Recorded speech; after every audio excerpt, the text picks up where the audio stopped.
Hello friends, welcome to my channel Patel sir. I am sure you all are fit and fine. If you are visiting my channel for the first time, please subscribe my channel.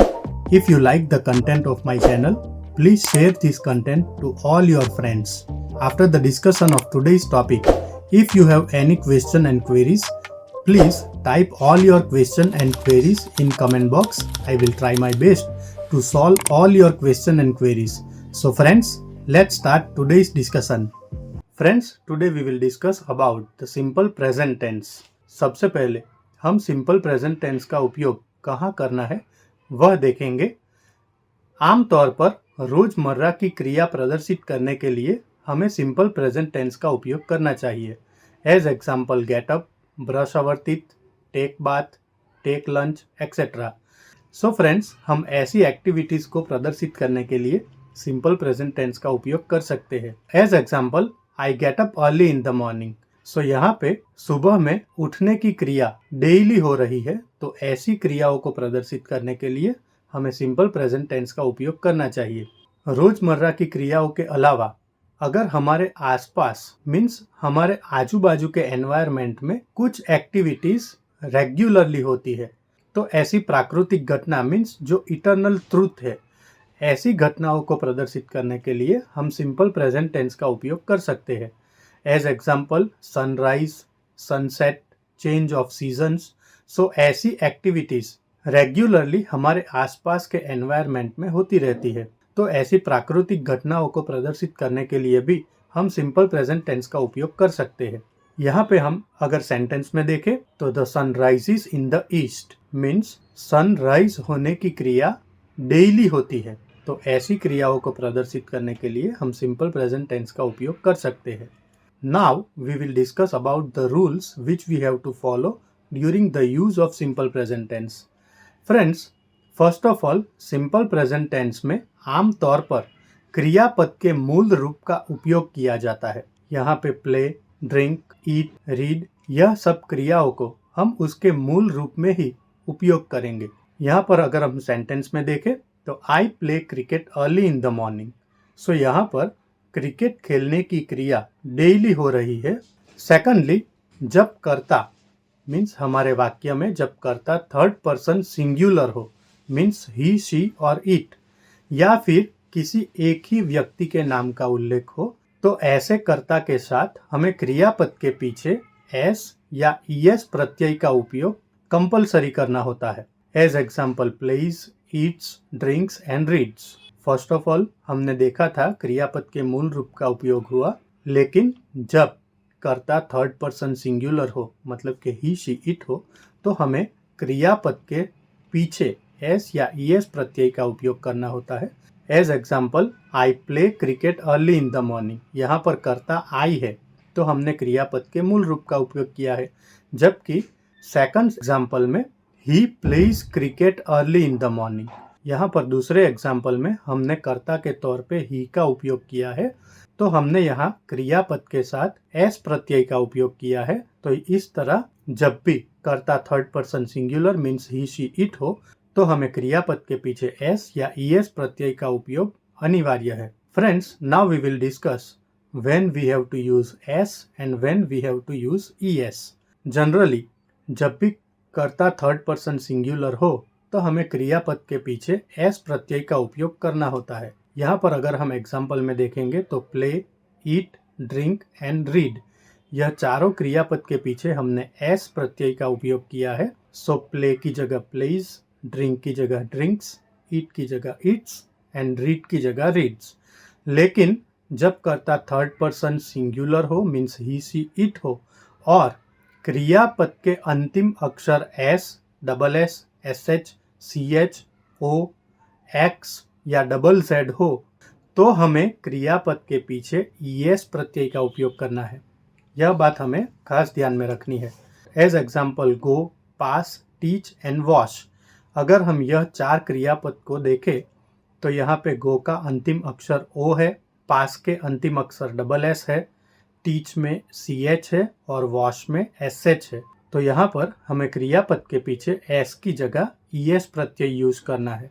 अगर हम वाक्य में देखें, यहाँ पर first example में क्रियापद का अंतिम अक्षर डी है तो हमने ओनली एस प्रत्यय का यूज किया है, जबकि सेकंड एग्जाम्पल में टीच क्रियापद के अंतिम अक्षर सी एच है तो हमने ई एस प्रत्यय का उपयोग किया है। तो यह बात हमें खास ध्यान में रखनी है। फ्रेंड्स, अब हम देखेंगे क्रिया के अंत में अगर वाई अक्षर हो तो हमें क्या चेंजेस करने हैं।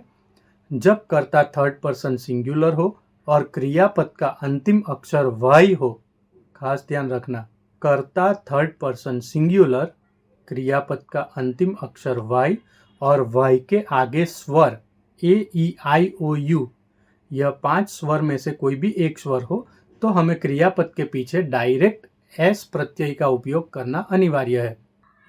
As example play, spray, pray etcetera. यहाँ पर हम तीनों क्रिया के अंतिम अक्षर देखें तो वाई है और वाई के आगे वॉवेल ए है तो हमें यह क्रियापद के पीछे डायरेक्ट एस प्रत्यय का उपयोग करना है। एक एग्जाम्पल के तौर पे अगर हम देखें तो प्ले क्रियापद में अंतिम अक्षर वाई है और वाई के आगे स्वर है तो यहाँ पे हमें डायरेक्ट एस प्रत्यय का उपयोग करना है। Sachin plays cricket. So friends, we have to keep this thing in our mind. अगर क्रियापद का अंतिम अक्षर वाई है, वाई के आगे स्वर है तो हमें डायरेक्ट एस प्रत्यय का उपयोग करना है। जबकि कर्ता थर्ड पर्सन सिंगुलर हो, क्रियापद का अंतिम अक्षर वाई हो और वाई के आगे व्यंजन हो, सी वाई के आगे स्वर नहीं है, व्यंजन है, तो हमें वाई के स्थान पे आई का प्रयोग करना है और बाद में ई एस प्रत्यय लगाना है।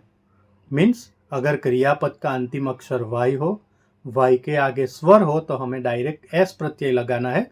लेकिन अगर वाई के आगे व्यंजन हो, means A E I O U 5 vowel के अलावा कोई भी अक्षर हो तो हमें यहाँ पर ई एस प्रत्यय यूज करना है। लेकिन ई एस प्रत्यय का यूज करने से पहले हमें वाई को आई में कन्वर्ट करना है। As example fly, try, fry. यहाँ पर तीनों क्रियापद का अंतिम अक्षर वाई है लेकिन वाई के आगे आर और एल स्वर नहीं है तो हमें यहाँ पे ई एस प्रत्यय का उपयोग करना है। लेकिन ई एस प्रत्यय का उपयोग करने से पहले हमें वाई का आई करना होगा। अगर हम एग्जाम्पल में देखें तो bird flies in the sky. Fly क्रियापद में अंतिम अक्षर वाई है और वाई के आगे एल कॉन्सोनेंट है तो हमें यहाँ पर ई एस प्रत्यय का उपयोग करना है। लेकिन ई एस प्रत्यय का उपयोग करने से पहले वाई को आई में कन्वर्ट करना है। So friends, we have to keep this thing in our mind. क्रियापद का अंतिम अक्षर वाई, वाई के आगे स्वर, तो हमें डायरेक्ट एस प्रत्यय का उपयोग करना है। लेकिन क्रियापद का अंतिम अक्षर वाई हो, वाई के आगे व्यंजन हो तो हमें ई एस प्रत्यय का उपयोग करना है।